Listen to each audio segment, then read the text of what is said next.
Hello everyone, welcome back to my YouTube channel RR academy. RR academy के YouTube channel पर आप सभी का स्वागत है। Myself Pradeep Chauhan. So class, as you all know, we already started Hindi grammar महा episode. In that we cover almost बहुत सारे ग्रामर के टॉपिक्स कवर कर ले। सो आज का जो टॉपिक, आज का जो सेशन है, बहुत ही जबरदस्त, बहुत ही इंपॉर्टेंट है, जो आपके बोर्ड एग्जाम में और स्कूल के एग्जाम में कंपलसरी पूछा जाता है। Specially for the Hindi medium student, उनके लिए तो ये कंपलसरी क्वेश्चन होता है, जो कि 2 मार्क्स के लिए आता है। सो इसके मार्क्स को बिल्कुल भी गंवाना नहीं है, क्योंकि ये बहुत ही आसान है, इसको सीखना तो बहुत ही इजी है। सो क्लास, इसके ट्रिक्स को अगर दिमाग में बिठा लेते हो और उसके बाद इसको प्रैक्टिस करते हो बस 5 से 10 मिनट, 100%, फिर ये कभी भी गलत नहीं होगा और ना तो कभी भूलोगे इसको। सो आज के टॉपिक का नाम है समास, जिसमें हम बात करेंगे यहाँ पर समास की परिभाषा, समास का प्रकार और समास के उदाहरण, और साथ साथ में हम लोग इसके ट्रिक्स को भी समझेंगे, जिसके आधार पर इसको करना बहुत ही आसान हो जाएगा। सो टॉपिक का नाम है हमारा समास।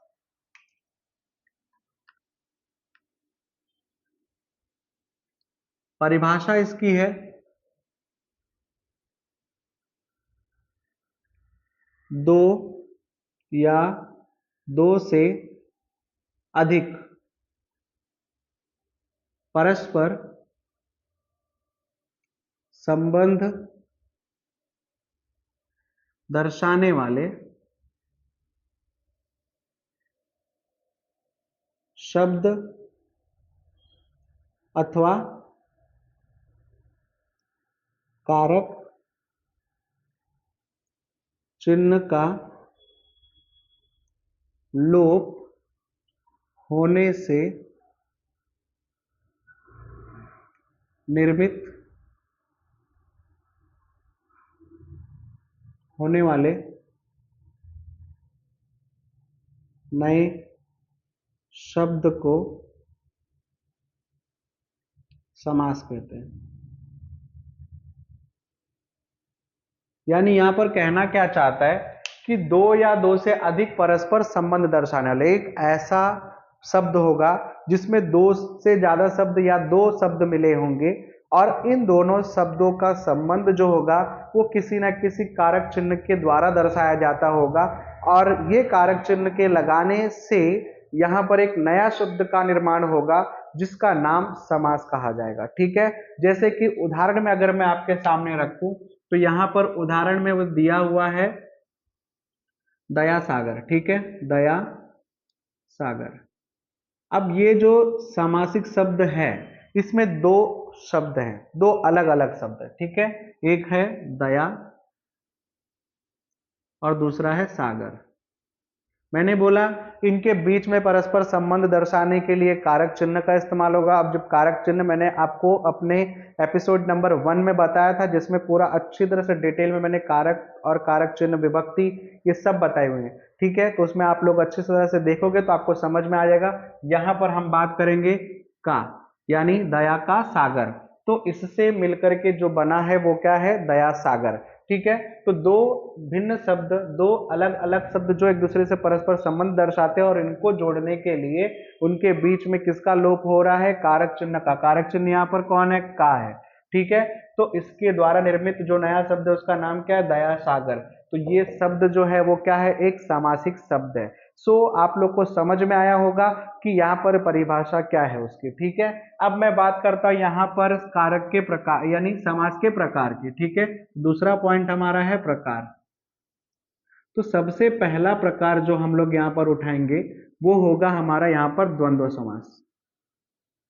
बहुत ही आसान है।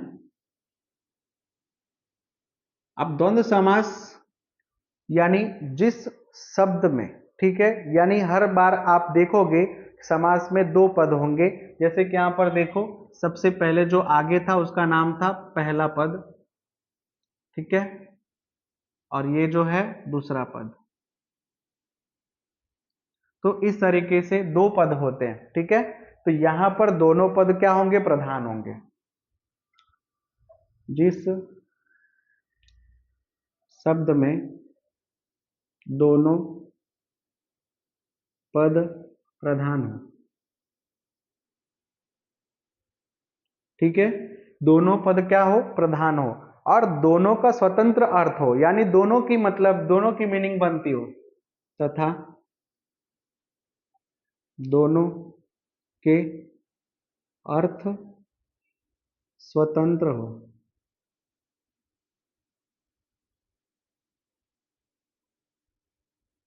ठीक है, इसका अर्थ यह है कि दोनों का मीनिंग बनता हो, ठीक, और उनको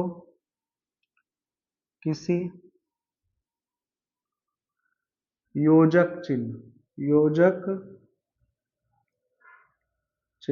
चिन्ह कैसा होता है, ऐसे होता है। ठीक है, तो इस तरीके से दोनों के बीच में डैश हो तो योजक चिन्ह के द्वारा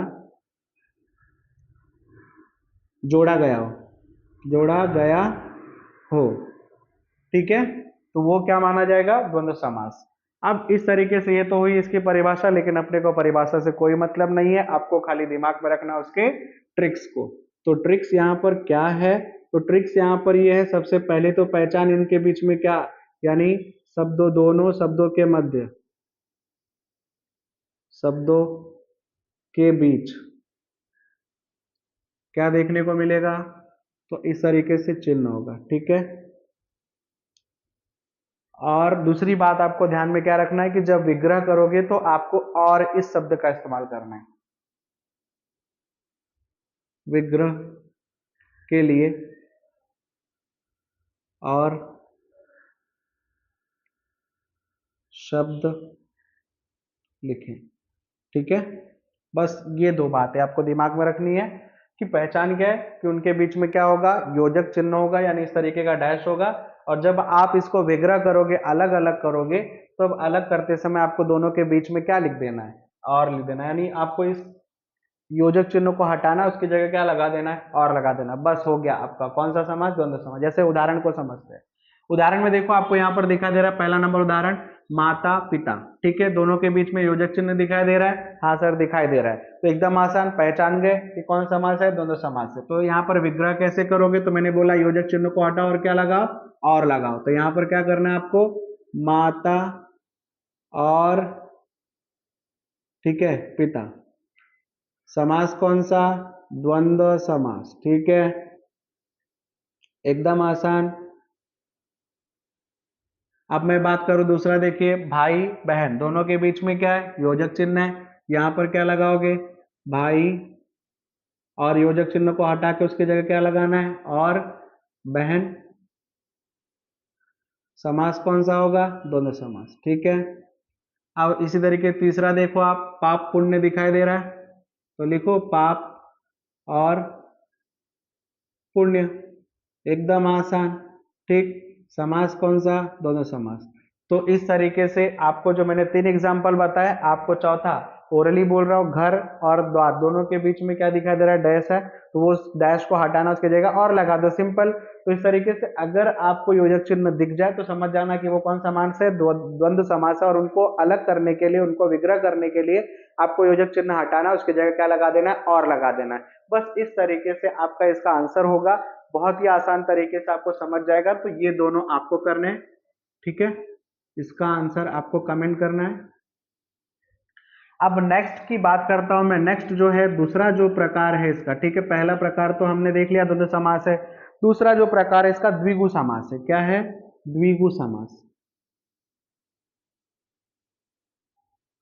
जितना आसान ये है उतना ही आसान नीचे वाला भी है, यानी द्विगु समास भी है। अब जिस शब्द में पहला पद संख्यावाचक, संख्यावाचक मतलब नंबर हो, यानी गिनती हो, बहुत आसान है। ठीक है, हो तो वह द्विगु होगा, समझ में आ रहा है।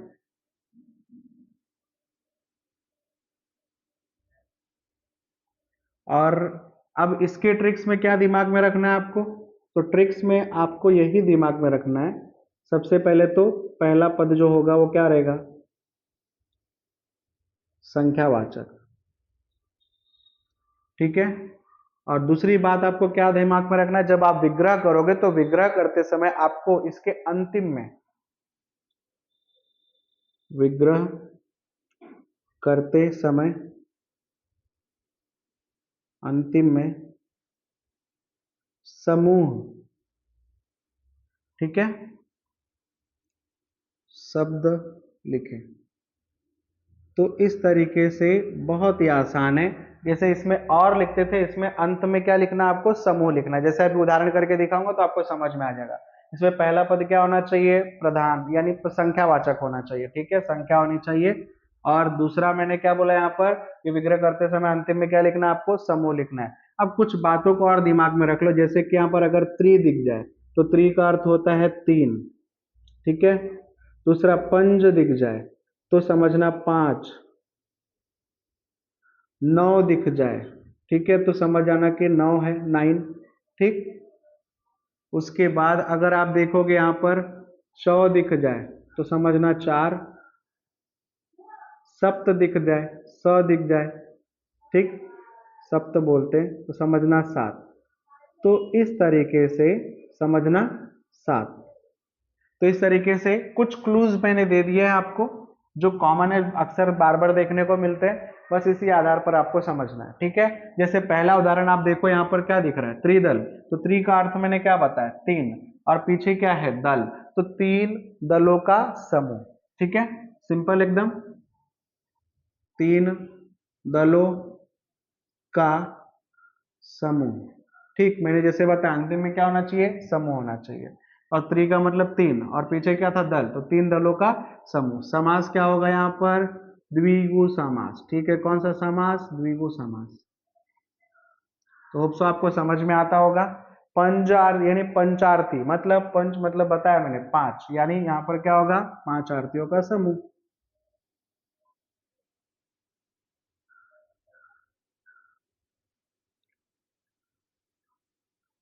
समास तो सेम, द्विगु समास। चौराहा, तो मैंने अभी चौ का मतलब क्या बताया, चार बताया, तो यहां पर आपको क्या लिखना है, चार राहों का समूह, चार राहों का समूह, एकदम आसान। समास, द्विगु समास। त्रिभुवन, अगेन त्रि आ गया, तो त्रि मतलब तीन, और भुवन मतलब घर, तो तीन भवनों का समूह, त्रिभुवनों का समूह लिख सकते हो आप। सप्ताह, स दिख रहा है, सप्त मतलब बताया मैंने सात, ठीक है, सप्त सरिता, सात सरिताओं का समूह, समझ में आ रहा है। तो इस तरीके से आप बहुत आसान तरीके से इसको कर सकते हो। तो इसके आंसर्स भी आपको करने हैं। सप्ताह मतलब 7 दिनों का समूह, मैंने लास्ट का बता दिया है। अब ये समास क्या होगा, द्विगु समास, जिसमें आपको देखने को मिल रहा है पहला पद क्या है, संख्यावाचक है, समझा, और अंतिम में क्या लिख रहे हो आप, समूह लिख रहे हो। इस तरीके से ये क्या हो जाएगा आपका यहाँ पर, द्विगु समास। तो होप सो आप लोगों को ये जो दो के दो समास अभी मैंने बताए हैं बहुत आसानी से समझा होगा। अब हम बात करते हैं यहाँ पर तीसरे प्रकार के समास की। तीसरा जो है इसका तत्पुरुष समास है। क्या है, तत्पुरुष समास। अब तत्पुरुष समास में आपको क्या देखने को मिलेगा, तत्पुरुष समास में यानी जो पहला पद होता है वो गौण होता है, छोटा माना जाता है, और दूसरा जो पद होगा इसका वो प्रधान माना जाता है। और इन शब्दों के मध्य आपको कारक चिन्ह का संबंध दिखाई देगा, ठीक है, जिसमें पहला पद गौण यानी छोटा तथा दूसरा पद पद प्रधान हो, ठीक है। पहला पद गौण और दूसरा पद क्या बोला मैंने, प्रधान हो, तथा दोनों के मध्य कारक चिन्ह का लोप हो।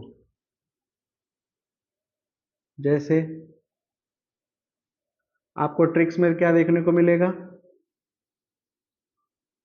का, की, के, सा, सी, से, मा, मी, में, ठीक है, पर, के लिए,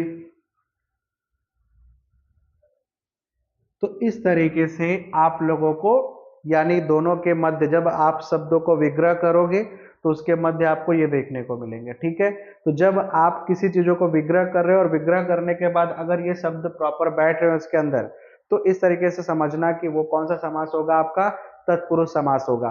और आसान तरीके से समझेगा जब हम लोग इसके उदाहरण को करेंगे। ठीक है, जैसे कि यहाँ पर सबसे पहला आपके सामने जो शब्द रख रहा है गुणहीन।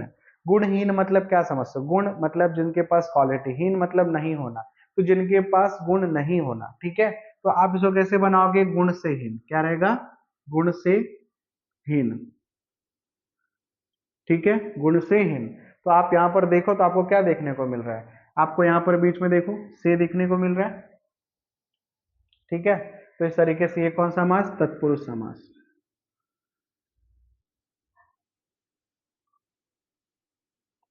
होप सो आपको समझ में आ रहा है। गोसुत यानी गाय का बछड़ा। तो यहां पर भी जब आप बना रहे हो तो क्या बना रहे हो? बीच में का ला रहे हो ना, का भी जो है इसी के ट्रिक्स के बीच का है। इस तरीके से यहां पर आप कर सकते हो गोसुत यानी गो मतलब गाय। ठीक है, तो गाय का सुत। ठीक है, समास जो रहेगा वो तत्पुरुष होगा। हिमालय। हिमालय मतलब हिम का आलय। ठीक है, आलय मतलब एक पहाड़ी, एक जगह जहां पर क्या जमा है? बर्फ जमी हुई है। ठीक है, तो हिम आलय यानी हिमालय। ठीक है, तो हिम का आलय, ठीक, यानी घर। सिंपल। तो इसी तरीके से आप विद्यालय का बना सकते हो, विद्या का आलय, पुस्तकालय, पुस्तक का आलय। ठीक है, तो आपको, मुझे लगता है कि इस तरीके से आपको कोई भी आलय वाले शब्द आ जाए तो बहुत आसान तरीके से करने आना चाहिए। ठीक है, अब बात करते चिड़ियाघर। चिड़ियाघर मतलब चिड़िया का घर। सिंपल। तो इस तरीके देखो ना, जब आप अलग कर रहे हो तो काकी के सासे से मामी में का कोई तो लोग आ ही जा रहा है, तो आपको इसका आंसर आसानी से समझ में आ रहा होगा। ठीक है, चिड़िया का घर। तो ये भी कौन समास? तत्पुरुष समास। तो होप्स आपको समझ में आ गया होगा। घुड़सवार यानी जो घोड़े पर सवार है उसी को तो घुड़सवार कहते हैं। ठीक है, तो घोड़े पर सवार।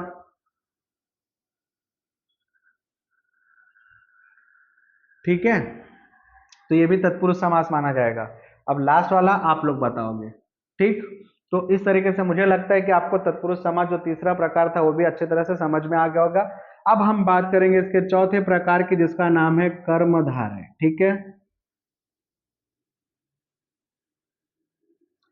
कर्मधारय समास बहुत ही आसान है, जिसमें आपको पहला पद विशेषण मिलेगा। क्या मिलेगा? विशेषण। और दूसरा शब्द क्या होता है इसका? विशेष, यानी जिसकी विशेषता बताई जा रही है वो विशेष्य होता है, और जो क्वालिटीज बताई जा रही है वो क्या होगा? विशेषण। तो यहां पर जिसमें पहला पद विशेषण, ठीक है, तथा दूसरा पद पद जिसका जिसकी विशेषता बताई जा रही है,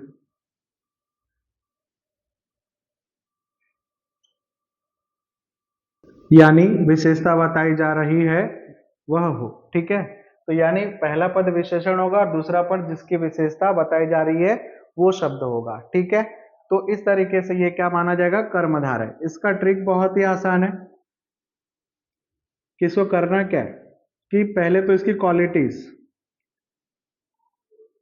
पहले होगी। ठीक है, यानी जो भी गुण होगा वो पहला होगा। और दूसरे में क्या करना है आपको? दोनों शब्दों को अलग अलग लिख दो। अब क्वालिटीज क्या हो सकती है इसके अंदर? जो जैसे मैंने बताया, क्वालिटी गुण तो आप जानते हो, रंग के आधार पर होगा, यानी काला, पीला, नीला, ठीक है, लंबा, ऊंचा। ठीक है, तो इस तरीके से कुछ भी हो सकता है।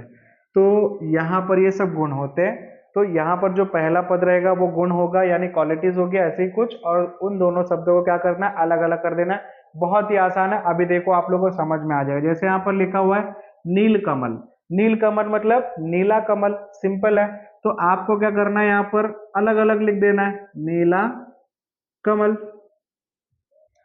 तो इस तरीके से ये क्या माना जाएगा, कर्मधारय समास। तो इसी का आंसर हम दूसरे तरीके से कैसे लिख सकते हैं, यानी है वह, ऐसा भी लिखते हैं बहुत बार। तो यहां पर नीला है वह कमल, ठीक है, ऐसे लिखोगे तो भी चलेगा। तो यहां पर लेकिन आप हमेशा फर्स्ट वाले को ही प्रीफर करो, बहुत ही आसान है। महात्मा यानी महान आत्मा, एकदम सिंपल। आंसर क्या होगा, कर्मधारय। पीतांबर यानी पीला अंबर, ठीक है, यानी पीला आसमान, ठीक है, ये भी क्या है, कर्मधारय। सुसंस्कृति मतलब अच्छी संस्कृति। तो होप सो आपको यहाँ पर बहुत आसानी से समझ में आता होगा। अब इसका जो लास्ट वाला है सद्गुण, इसका आंसर आप करोगे, ठीक है। अब हम बात करते हैं यहाँ पर उसके पांचवें टाइप की, जो कि बहुत ही आसान है, जिसका नाम है बहुब्रीहि समास, ठीक है।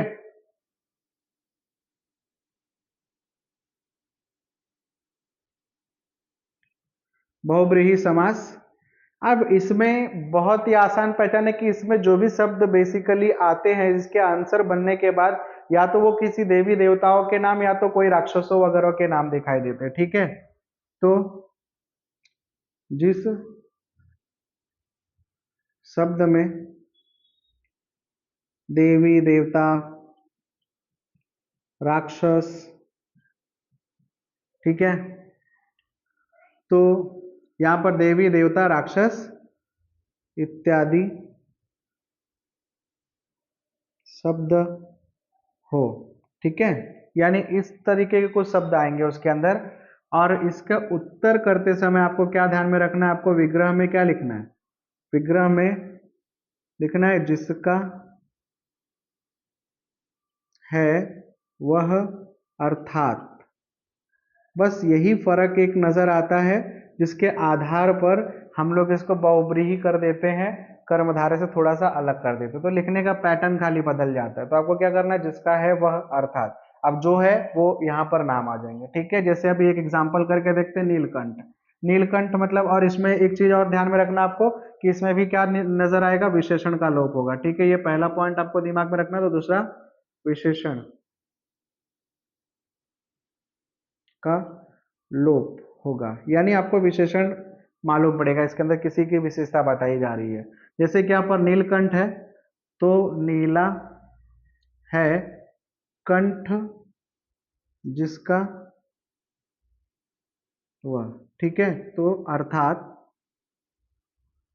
तो इस तरीके से आंसरिंग पैटर्न है। नीला ये विशेषण है, अब जिसका है वह अर्थात, अर्थात क्या आ गया, अब नीलाकंठ किसका है, तो शिव जी है,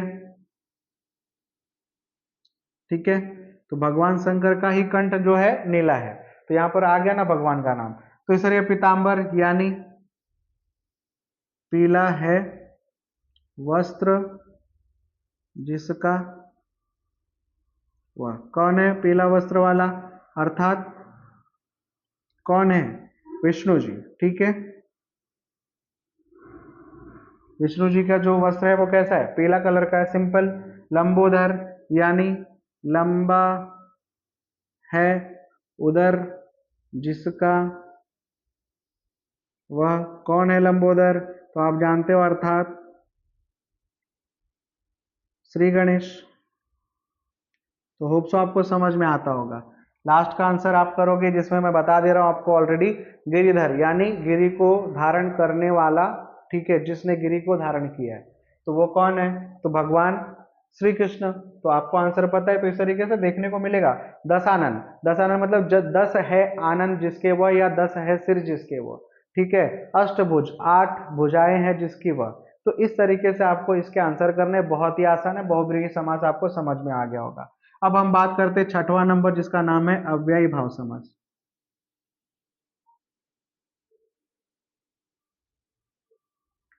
अब इसमें जो पहला पद होगा वह अव्यय होता है। जिस शब्द का पहला पद अव्यय हो और या तथा वह क्रिया विशेषण का कार्य करता हो। तो इस तरीके से अब यहाँ पर जिसका पहला पद जो होगा वो अव्यय होगा और वह जो है वाक्य या शब्द में क्रिया विशेषण के काम के रूप में करता है। जैसे कि यहाँ पर अब ट्रिक्स की अगर मैं बात करूं तो करना क्या है कि आपको जो पीछे का शब्द है ना उठा के आगे लिख देना है। पीछे का पद आगे लिख दो, ठीक है। पीछे का पद जो रहेगा वो आगे लिख देना है और पीछे जो होगी क्रिया आ जाएगी, ठीक है। तो जिस तरीके से यहाँ पर मैंने बताया, जैसे कि अब एग्जाम्पल आजीवन, पीछे क्या शब्द दिखाई दे रहा है, अर्थपूर्ण शब्द जीवन, तो यहाँ पर जीवन। अब आजीवन मतलब पूरा जीवन भर, तो इसका मतलब जीवन भर, ठीक है। लास्ट में क्या आ जाएगा, भर। तो पीछे वाले वर्ड को ही आगे उठा गए। अब क्या लिखा है, प्रतिदिन, इसका मतलब प्रत्येक दिन, ठीक है। तो यहां पर क्या कर देना आपको, या हर दिन लिखो, यानी हर दिन। सिंपल। भरपेट यानी पीछे से उठा के आगे करोगे, पेट भर के। उसके बाद आजन्म, क्या लिखना है, जन्म तक। तो समझ में आ रहा है ना, बहुत आसान। यथास्थान यानी स्थान के अनुसार।